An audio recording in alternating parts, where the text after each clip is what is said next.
जय भोलेनाथ दोस्तों, आपके अपने चैनल देवलोक स्टोरीज में आप सबका स्वागत है। शिव महापुराण पाठ 18 से 20 में आपने शिव महापुराण की रुद्र संहिता के द्वितीय सती खंड के अध्याय 1 से 16 सुने हैं। आज पाठ 21 में आपको आगे के अध्याय सुनाए जाएंगे। उम्मीद करते हैं आपको शिव महापुराण की सीरीज पसंद आ रही होगी। पूरी शिव महापुराण का आनंद उठाने के लिए हमारे साथ अंत तक बने रहें। भोलेनाथ आप सबकी सभी मनोकामनाएं पूरी करें। श्री पुराण पुरुषोत्तमाय नमः। श्री गणेशाय नमः। श्री शिव महापुराण रुद्र संहिता द्वितीय सती खंड अध्याय 17। सती को शिव से वर की प्राप्ति तथा भगवान शिव का ब्रह्मा जी को दक्ष के पास भेजकर सती का वरण करना। ब्रह्मा जी कहते हैं, मुने, उधर सती ने आश्विन मास के शुक्ल पक्ष की अष्टमी तिथि को उपवास करके भक्ति भाव से सर्वेश्वर शिव का पूजन किया। इस प्रकार नंदा व्रत पूर्ण होने पर नवमी तिथि को दिन में ध्यान मग्न हुई सती को भगवान शिव ने प्रत्यक्ष दर्शन दिया। उनका श्री विग्रह सर्वांग सुंदर एवं गौर वर्ण का था। उनके 5 मुख थे और प्रत्येक मुख में 3-3 नेत्र थे। भाल देश में चंद्रमा शोभा दे रहा था। उनका चित्त प्रसन्न था और कंठ में नील चिन्ह दृष्टिगोचर होता था। उनके 4 भुजाएं थीं। उन्होंने हाथों में त्रिशूल, ब्रह्म कपाल, वर तथा अभय धारण कर रखे थे। भस्ममय अंगराग से उनका सारा शरीर उद्भासित हो रहा था। गंगा जी उनके मस्तक की शोभा बढ़ा रही थी। उनके सभी अंग बड़े मनोहर थे। वे महान लावण्य के धाम जान पड़ते थे। उनके मुख करोड़ों चंद्रमाओं के समान प्रकाशमान एवं आह्लादक जनक थे। उनकी अंग कांति करोड़ों कामदेवों को तिरस्कृत कर रही थी तथा उनकी आकृति स्त्रियों के लिए सर्वथा ही प्रिय थी। सती ने ऐसे सौंदर्य माधुर्य से युक्त प्रभु महादेव जी को प्रत्यक्ष देखकर उनके चरणों की वंदना की। उस समय उनका मुख लज्जा से झुका हुआ था। तपस्या के पुंज का फल प्रदान करने वाले महादेव जी उन्हीं के लिए कठोर व्रत धारण करने वाली सती को पत्नी बनाने के लिए प्राप्त करने की इच्छा रखते हुए भी उनसे इस प्रकार बोले, उत्तम व्रत का पालन करने वाली दक्ष नंदिनी, मैं तुम्हारे इस व्रत से बहुत प्रसन्न हूँ, इसीलिए कोई वर मांगो। तुम्हारे मन को जो अभिष्ट होगा वही वर मैं तुम्हें दूंगा। ब्रह्मा जी कहते हैं, मुने, जगदीश्वर महादेव जी यद्यपि सती के मनोभाव को जानते थे तो भी उनकी बात सुनने के लिए बोले, कोई वर मांगो। परंतु सती लज्जा के अधीन हो गई थी, इसीलिए उनके हृदय में जो बात थी उसे वे स्पष्ट शब्दों में कह न सकी। उनका जो अभिष्ट मनोरथ था वह लज्जा से आच्छादित हो गया। प्राण वल्लभ शिव का प्रिय वचन सुनकर सती अत्यंत प्रेम में मग्न हो गई। इस बात को जानकर भक्त वत्सल भगवान शंकर बड़े प्रसन्न हुए और शीघ्रता पूर्वक बारंबार कहने लगे, वर मांगो, वर मांगो। सत्पुरुषों के आश्रयभूत अंतर्यामी शंभु सती की भक्ति के वशीभूत हो गए थे। तब सती ने अपनी लज्जा को रोककर महादेव जी से कहा, वर देने वाले प्रभु, मुझे मेरी इच्छा के अनुसार ऐसा वर दीजिए जो टल ना सके। भक्त वत्सल भगवान शंकर ने देखा सती अपनी बात पूरी नहीं कर पा रही थी। तब वे स्वयं ही उनसे बोले, देवी, तुम मेरी भार्या हो जाओ। अपने अभिष्ट फल को प्रकट करने वाले उनके इस वचन को सुनकर आनंद मग्न हुई सती चुपचाप खड़ी रह गई, क्योंकि वे मनवांचित फल पा चुकी थी।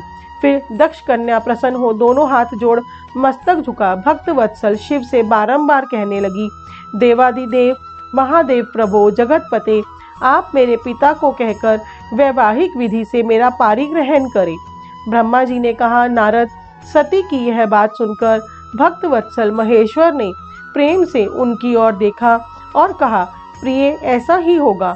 तब दक्ष कन्या सती भी भगवान शिव को प्रणाम करके भक्ति पूर्वक विदा मांग जाने की आज्ञा प्राप्त करके मोह और आनंद से युक्त हो माता के पास लौट गई। इधर भगवान शिव भी हिमालय पर अपने आश्रम में प्रवेश करके दक्ष कन्या सती के वियोग से कुछ कष्ट का अनुभव करते हुए उन्हीं का चिंतन करने लगे। देवर्षि फिर मन को एकाग्र करके लौकिक गति का आश्रय ले भगवान शंकर ने मन ही मन मेरा स्मरण किया। त्रिशूलधारी महेश्वर के स्मरण करने पर उनकी सिद्धि से प्रेरित हो मैं तुरंत ही उनके सामने जा खड़ा हुआ। तात हिमालय के शिखर पर जहाँ सती के वियोग का अनुभव करने वाले महादेव जी विद्यमान थे, वहीं मैं सरस्वती के साथ उपस्थित हो गया। देवर्षि सरस्वती सहित मुझे आया देख सती के प्रेम पाश में बंधे हुए शिव उत्सुकता पूर्वक बोले, ब्राह्मण, मैं जब से विवाह के कार्य में स्वार्थ बुद्धि कर बैठा हूँ, तब से अब मुझे इस स्वार्थ में ही स्वत्व सा प्रतीत होता है। दक्ष कन्या सती ने बड़ी भक्ति से मेरी आराधना की है। उसके नंदा व्रत के प्रभाव से मैंने उसे अभिष्ट वर देने की घोषणा की है। ब्राह्मण, तब उसने मुझसे यह वर मांगा कि आप मेरे पति हो जाइए। यह सुनकर सर्वथा संतुष्ट हो मैंने भी कह दिया कि तुम मेरी पत्नी हो जाओ। तब दाक्षायणी सती मुझसे बोली, जगतपते, आप मेरे पिता को सूचित करके वैवाहिक विधि से मुझे ग्रहण करें। ब्राह्मण, उनकी भक्ति से संतोष होने के कारण मैंने उसका वह अनुरोध भी स्वीकार कर लिया। विधाता, तब सती अपनी माता के घर चली गई और मैं यहाँ चला आया। इसीलिए अब तुम मेरी आज्ञा से दक्ष के घर जाओ और ऐसा यत्न करो जिससे प्रजापति दक्ष शीघ्र ही मुझे अपनी कन्या का दान कर दें। उनके इस प्रकार आज्ञा देने पर मैं कृतकृत्य और प्रसन्न हो गया तथा उन भक्त वत्सल विश्वनाथ से इस प्रकार बोला, भगवान शंभो, आपने जो कुछ कहा है उस पर भली भांति विचार करके हम लोगों ने पहले ही उसे सुनिश्चित कर दिया है। वृषभ ध्वज, इसमें मुख्यतः देवताओं का और मेरा भी स्वार्थ है। दक्ष स्वयं ही आपको अपनी पुत्री प्रदान करेंगे, किंतु आपकी आज्ञा से मैं भी उनके सामने आपका संदेश कह दूंगा। सर्वेश्वर महाप्रभु महादेव जी से ऐसा कहकर मैं अत्यंत वेगशाली रथ के द्वारा दक्ष के घर जा पहुंचा। नारद जी ने पूछा, वक्ताओं में श्रेष्ठ महाभाग विधाता बताइए, जब सती घर पर लौट कर आई तब दक्ष ने उनके लिए क्या किया? ब्रह्मा जी ने कहा, तपस्या करके मनोवांछित वर पाकर सती जब घर को लौट गई तब वहां उन्होंने माता पिता को प्रणाम किया। सती ने अपनी सखी द्वारा माता पिता को तपस्या संबंधी सब समाचार कहलाया। सखी ने यह भी सूचित किया कि सती को महेश्वर से वर की प्राप्ति हुई है।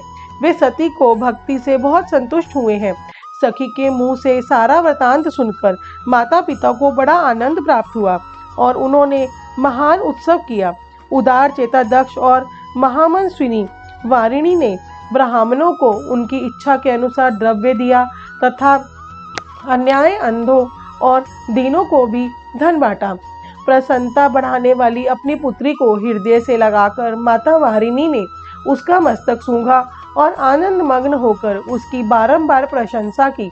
तदंतर कुछ काल व्यतीत होने पर धर्मज्ञों में श्रेष्ठ दक्ष इस चिंता में पड़े कि मैं अपनी इस पुत्री का विवाह भगवान शंकर के साथ किस तरह करूं।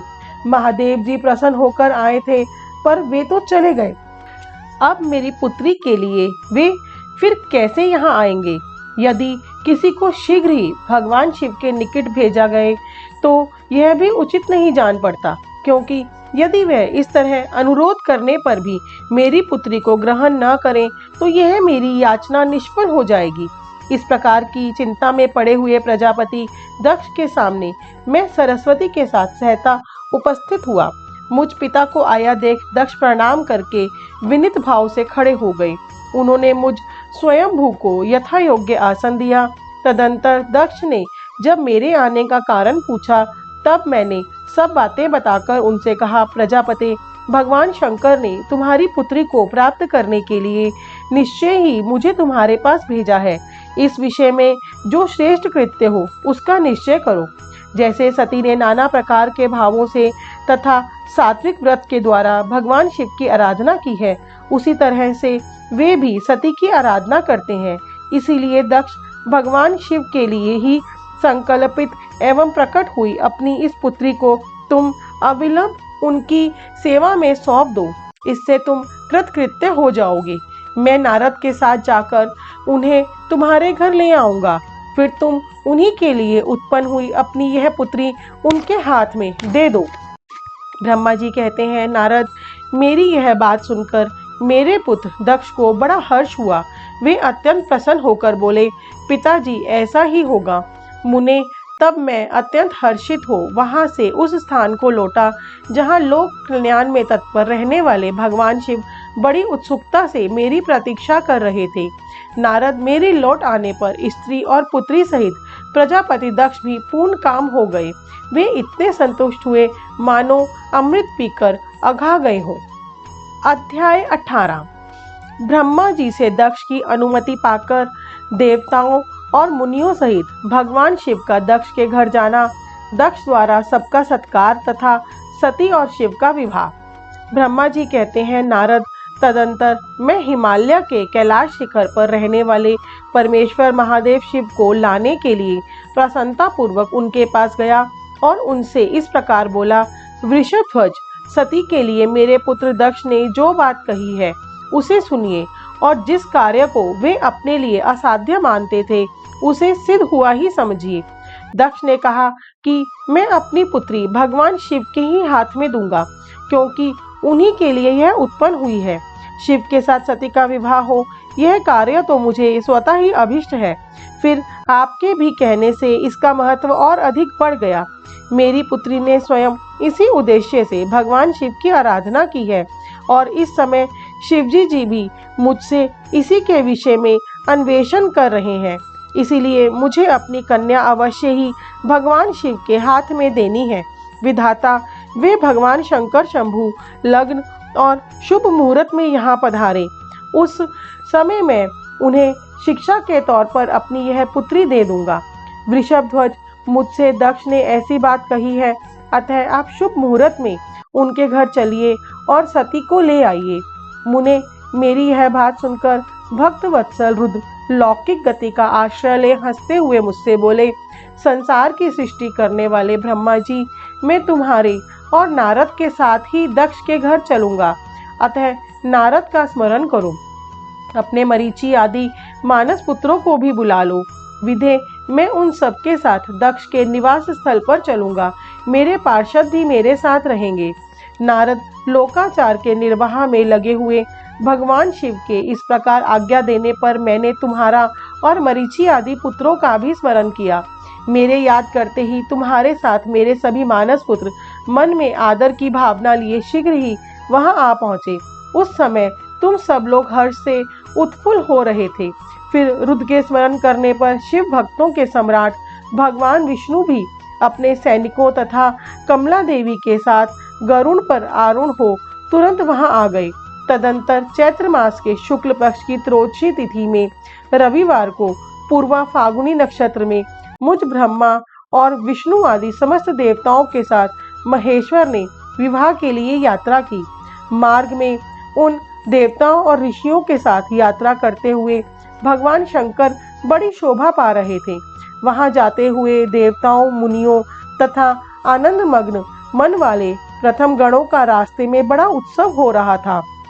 भगवान शिव की इच्छा से वृषभ, व्याघ्र, सर्प, जटा और चंद्रकला आदि सब के सब उनके लिए यथा योग्य आभूषण बन गए।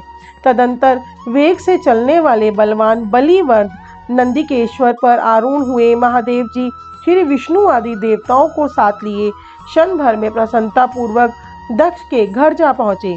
वहाँ विनीत चित्त वाले प्रजापति दक्ष समस्त आत्मीय जनों के साथ भगवान शिव की अगवानी के लिए उनके सामने आए।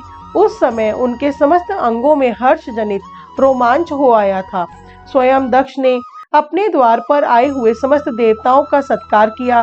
वे सब लोग सुश्रेष्ठ शिव को बिठाकर उनके पार्श्व भाग में स्वयं भी मुनियों के साथ कमरशा बैठ गए। इसके बाद दक्ष ने मुनियों सहित समस्त देवताओं की परिक्रमा की और उन सबके साथ भगवान शिव को घर के भीतर ले आए। उस समय दक्ष के मन में बड़ी प्रसन्नता थी।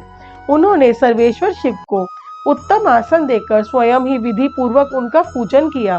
तत्पश्चात श्री विष्णु का, मेरा, ब्राह्मणों का, देवताओं का और समस्त शिवगणों का भी यथोचित विधि से उत्तम भक्ति भाव के साथ पूजन किया।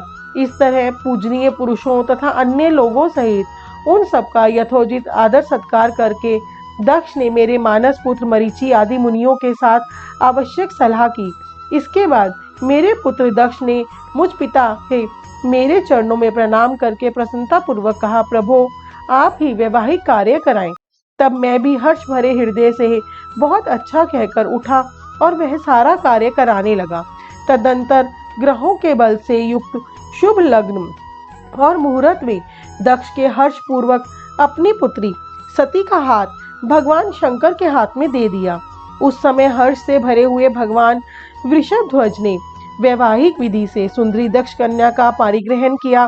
फिर मैंने, श्री हरि ने, तुम तथा अन्य मुनियों ने, देवताओं और प्रथम गणों ने भगवान शिव को प्रणाम किया और सबने नाना प्रकार की स्तुतियों द्वारा उन्हें संतुष्ट किया। उस समय नाच गान के साथ महान उत्सव मनाया गया। समस्त देवताओं और मुनियों को बड़ा आनंद प्राप्त हुआ। भगवान शिव के लिए कन्यादान करके मेरे पुत्र दक्ष कृतार्थ हो गए। शिवा और शिव प्रसन्न हुए तथा सारा संसार मंगल का निकेतन बन गया।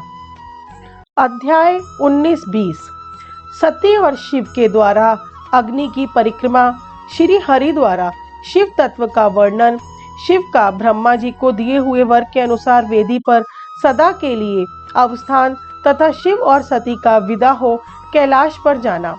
ब्रह्मा जी कहते हैं, नारद, कन्यादान करके दक्ष ने भगवान शंकर को नाना प्रकार की वस्तुएं दहेज में दी। यह सब करके वे बड़े प्रसन्न हुए। फिर उन्होंने ब्राह्मणों को भी नाना प्रकार के धन बांटे।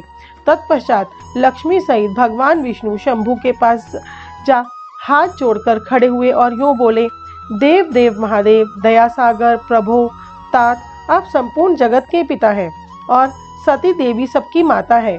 आप दोनों सत्पुरुषों के कल्याण तथा दुष्टों के दमन के लिए सदा लीला पूर्वक अवतार ग्रहण करते हैं। यह सनातन श्रुति का कथन है। आप चिकने नील अंजन के समान शोभा वाली सती के साथ जिस प्रकार शोभा पा रहे हैं, मैं उससे उल्टे लक्ष्मी के साथ शोभा पा रहा हूँ। अर्थात सती नील वर्णा तथा आप गौर वर्ण हैं, उससे उल्टे मैं नील वर्ण तथा लक्ष्मी गौर वर्णा है। नारद, मैं देवी सती के पास आकर गृहसूत्रोक्त विधि से विस्तार पूर्वक सारा अग्नि कार्य कराने लगा। मुझ आचार्य तथा ब्राह्मणों की आज्ञा से शिवा और शिव ने बड़े हर्ष के साथ विधि पूर्वक अग्नि की परिक्रमा की। उस समय वहां बड़ा अद्भुत उत्सव मनाया गया। गाजे बाजे और नृत्य के साथ होने वाला वह उत्सव सबको बड़ा सुखद जान पड़ा। तदंतर भगवान विष्णु बोले, सदाशिव, मैं आपकी आज्ञा से यहाँ शिव तत्व का वर्णन करता हूँ। समस्त देवता तथा दूसरे मनु अपने मन को एकाग्र करके इस विषय को सुने। भगवान, आप प्रधान और अप्रधान हैं। आपके अनेक भाग हैं, फिर भी आप भाग रहित हैं। ज्योतिर्मय स्वरूप वाले आप परमेश्वर के ही हम तीनों देवता अंश हैं। आप कौन, मैं कौन और ब्रह्मा कौन है? आप परमात्मा के ही ये तीन अंश हैं जो सृष्टि, पालन और संहार करने के कारण एक दूसरे से भिन्न प्रतीत होते हैं। आप अपने स्वरूप का चिंतन कीजिए। आप स्वयं ही लीला पूर्वक शरीर धारण किया है। आप निर्गुण ब्रह्मा रूप में एक हैं। आप ही सगुण ब्रह्मा हैं और हम ब्रह्मा, विष्णु तथा रुद्र तीनों आपके अंश हैं। जैसे एक ही शरीर के भिन्न भिन्न अवयव मस्तक, ग्रीवा आदि नाम धारण करते हैं, तथापि उस शरीर से वे भिन्न नहीं है, उसी प्रकार हम तीनों अंश आप परमेश्वर के ही अंग हैं, जो ज्योतिर्मय आकाश के समान सर्वव्यापी एवं निर्लेप स्वयं ही अपना धाम, पुराण, कुटस्थ, अव्यक्त, अनंत, नित्य तथा दीर्घ आदि विशेषणों से रहित निर्वेश ब्रह्मा है। वहीं आप शिव हैं, आप ही सब कुछ हैं। ब्रह्मा जी कहते हैं, मुनीश्वर, भगवान विष्णु की यह सब बात सुनकर महादेव जी बड़े प्रसन्न हुए। तदंतर उस विवाह यज्ञ के स्वामी परमेश्वर शिव प्रसन्न हो लौकिकी गति का आश्रय ले हाथ जोड़कर खड़े हुए मुझ ब्रह्मा से प्रेम पूर्वक बोले, ब्रह्मा, आपने सारा वैवाहिक कार्य अच्छी तरह संपन्न करा दिया। अब मैं प्रसन्न हूँ। आप मेरे आचार्य हैं। बताइए, आपको क्या दक्षिणा दूं? सुरज्येष्ठ, आप उस दक्षिणा को मांगिए। महाभाग, यदि वह अत्यंत दुर्लभ हो तो भी मुझे शीघ्र कहिए। मुझे आपके लिए कुछ भी अदेय नहीं है। मुने, भगवान शंकर का यह वचन सुनकर मैं हाथ जोड़कर विनीत चित्त से उन्हें बारंबार प्रणाम करके बोला, देवेश, यदि आप प्रसन्न हो और महेश्वर, यदि मैं वर पाने के योग्य हूँ तो प्रसन्नता पूर्वक जो बात कहता हूँ उसे आप पूर्ण कीजिए। महादेव, आप इसी रूप में इसी वेदी पर सदा विराजमान रहें, जिससे आपके दर्शन से मनुष्यों के पाप धुल जाएं। चंद्रशेखर, आपका सानिध्य होने से मैं इस वेदी के समीप आश्रय बनाकर तपस्या करूं, यह मेरी अभिलाषा है। चैत्र के शुक्ल पक्ष की त्रयोदशी को पूर्व फागुनी नक्षत्र में रविवार के दिन इस भूतल पर जो मनुष्य भक्तिभाव से आपका दर्शन करे, उसके सारे पाप तत्काल नष्ट हो जाए, विपुल पुण्य की वृद्धि हो और समस्त रोगों का सर्वथा नाश हो जाए। जो नारी दुर्भगा, व्यंध्या, कानी अथवा रूपहीना हो, वह भी आपके दर्शन मात्र से ही अवश्य निर्दोष हो जाए। मेरी यह बात उनकी आत्मा को सुख देने वाली थी। इसे सुनकर भगवान शिव ने प्रसन्नचित से कहा, विधाता, ऐसा ही होगा। मैं तुम्हारे कहने से संपूर्ण जगत के हित के लिए अपनी पत्नी सती के साथ इस वेदी पर सुस्थिर भाव से स्थिर रहूंगा। ऐसा कहकर पत्नी सहित भगवान शिव अपनी अंश रूपनी मूर्ति को प्रकट करके वेदी के मध्य भाग में विराजमान हो गई। तत्पश्चात स्वजनों पर स्नेह रखने वाले परमेश्वर शंकर दक्ष से विदा ले अपनी पत्नी सती के साथ कैलाश जाने को उद्यत हुए। उस समय उत्तम बुद्धि वाले दक्ष ने विनय से मस्तक झुका हाथ जोड़ भगवान वृषभध्वज की प्रेम पूर्वक स्तुति की। फिर श्री विष्णु आदि समस्त देवताओं, मुनियों और शिवगणों ने नमस्कार पूर्वक नाना प्रकार की स्तुति करके बड़े आनंद से जय जयकार किया। तदंतर दक्ष की आज्ञा से भगवान शिव ने प्रसन्नता पूर्वक सती को वृषभ की पीठ पर बिठाया और स्वयं भी उस पर आरूढ़ हो वे प्रभु हिमालय पर्वत की ओर चले। भगवान शंकर के समीप वृषभ पर बैठी हुई सुंदर दांत और मनोहर हास वाली सती अपने नील श्याम वर्ण के कारण चंद्रमा में नीली रेखा के समान शोभा पा रही थी।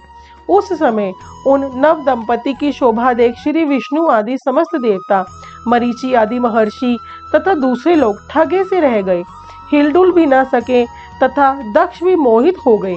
तत्पश्चात कोई बाजे बजाने लगे और दूसरे लोग मधुर गीत से गीत गाने लगे। कितने ही लोग प्रसन्नता पूर्वक शिव के कल्याण में उज्जवल यश का गान करते हुए उनके पीछे पीछे चले। भगवान शंकर ने बीच रास्ते से दक्ष को प्रसन्नता पूर्वक लौटा दिया और स्वयं प्रेमाकुल हो प्रथम गणों के साथ अपने धाम को जा पहुंचे।